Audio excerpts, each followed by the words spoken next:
Bapak Ibu para kadang kinasih simbah-simbah lan adik-adik para rama suster bruder berkah dalem Gusti sugeng rawuh wonten ing PDSK channel menika. Kados pundi kabar panjenengan? Mugi-mugi bagas kasarasan kesehatan kawilujengan tansah mengku kula panjenengan sami anggenipun nglampahi gesang ing dinten menika lan mugi-mugi lumantar panglimbang basa Jawi waosan Injil kula panjenengan sansaya saged nggayuh iman kapitadosan ingkang leres lan mantep.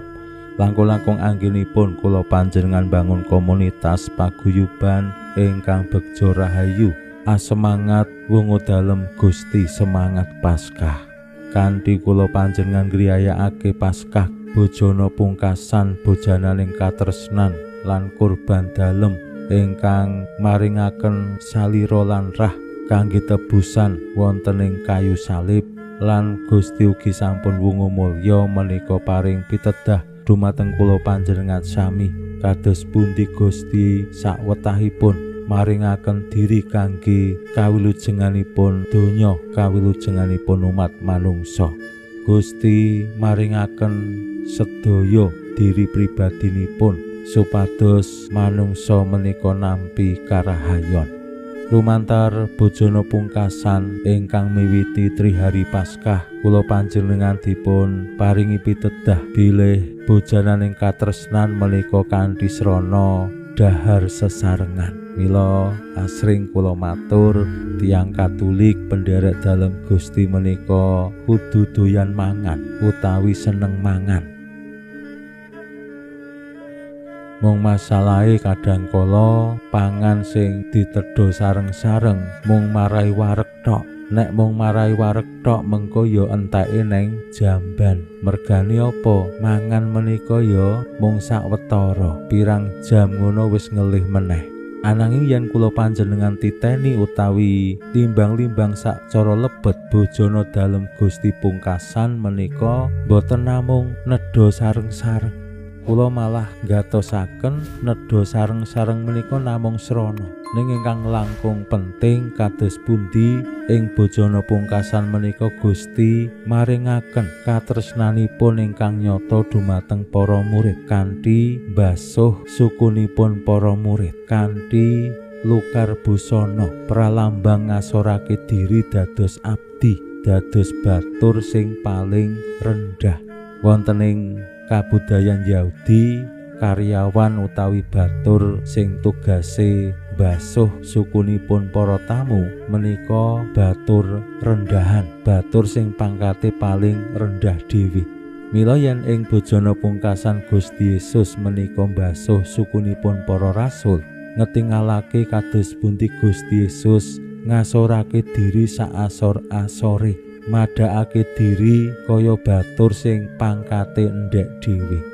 Nah menika pokok utawi intinipun nedha sareng-sareng dadi srana lan wujud kados pundi para rasul dikersakake nulada menapa sing ditindakake Gusti Yesus. Mila wonten ing bojana pungkasan Gusti Yesus mralambangake roti lan anggur menika salira lan rah dalem sing diparingake marang para murid. Waosan Injil dinten menika paring pitedah dumateng kula panjenengan sami. Gusti Yesus ingkang wekasanipun maringaken gesangipun kangge para rasul lan kangge sedaya manungsa, sedaya donya dados sumbering gesang, dados sumbering rejeki kasuwargan.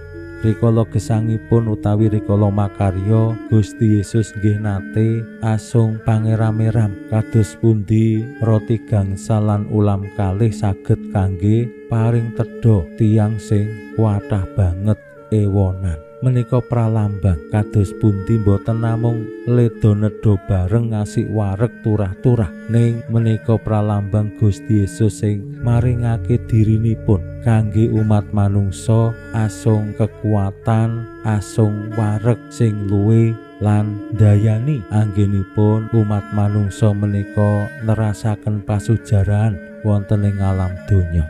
Pramila monggo kita pirengaken sabda dalem Gusti ing dinten menika lan kita wiwiti kanthi sembahyang sawetawis. Konjo ing asma dalem Yang Rama saha Yang Putra tuwin Yang Roh Suci. Amin. Suwawi sami munjuk.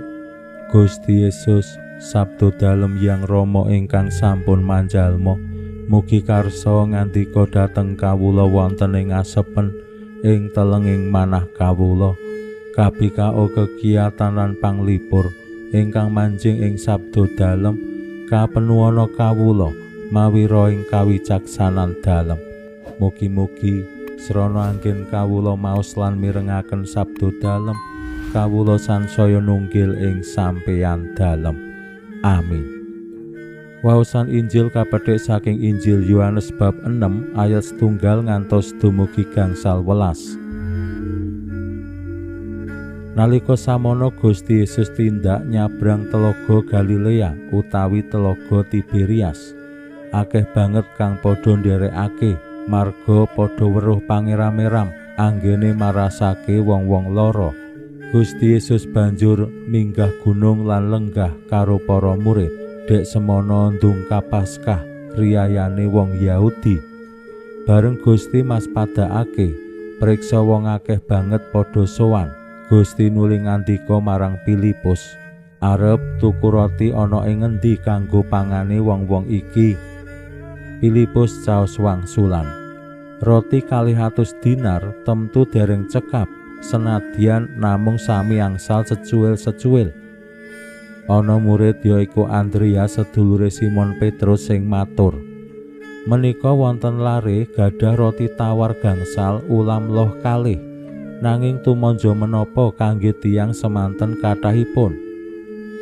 Gusti Yesus banjur ngandika, "Wong-wong konen padha lungguh." Papan mau akeh sukete. Wong-wong nuli padha mapan lungguh, wong lanang watara ana 5.000-an. Gusti Yesus banjur mundhut roti mau lan sembayang matur nuwun. Roti tumuli didum-dumake marang kang padha lungguh ing sak panjaluke, sakmono uga iwake loh. Bareng wis tutuk anggone mangan, Gusti dawuh, "Cuwil-cuwilan turane padha klumpukna, aja nganti pating bececer."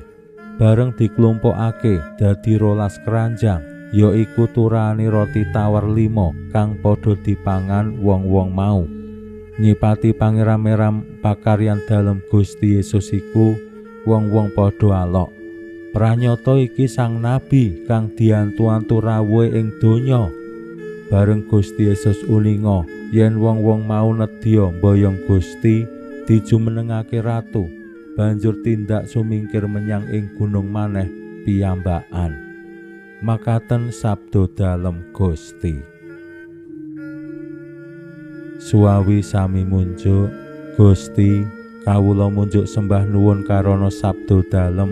Sabda dalem dadosa obor ingkang madangi margining gesang kawula. Katuntuna kawula sageta sabda dalem menika numusi manah ngantos tansah ngrembaka kangge nggayuh gesang ing swarga. Amin. Bapak Ibu para kadang kinasih simbah-simbah lan adik-adik, mawi roti gangsal ulam kalih Gusti Yesus yasa pangeram-eram paring tetedan dumateng tiyang kakung cacah 5.000-an, dereng sing putri, dereng sing anak-anak. Prastawa menika temtu adamel geger viral merga Gusti Yesus isa gawe mukjizat sing luar biasa. Filipus kala wau matur dhuwit 200 dinar ora cukup kanggo menehi wong semono akehe, mbok omong entuk cuwilan cilik-cilik. 200 dinar menika nek dirupiahke nggih sekitar 200 ping 100.000.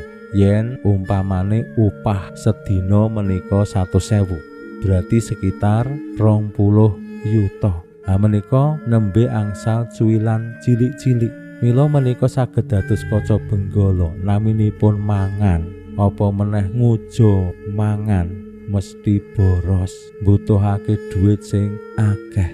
Padahal nek mangane kakean, mangane kuwi enak-enakan, ya mengko tundone tambah boros, gampang penyakiten. Mila Gusti Yesus ngajak kula panjenengan kados pundi bangun semangat berbagi. Roti gangsal ulam kalih menika Gusti tampilan Gusti munjuk atur panuwun. Mbok menawi nggih wujudipun namung sederhana, roti 5 iwak 2, ning menika malah berkahi tinimbang maneka warni panganan sing enak-enak, kolesterole dhuwur, marai tensi dhuwur, asam urate ya dhuwur. Pinuji Allah sakmenika sarta ing salami-laminipun. Salam sehat, salam bahagia, salam katentreman. Lan mugi-mugi lumantar panglimbang dinten menika kula panjenengan tansah jinangkung ing berkah dalem Gusti ingkang Maha Kuwasa, Hyang Rama saha Hyang Putra Tuwinjang Roh Suci. Amin.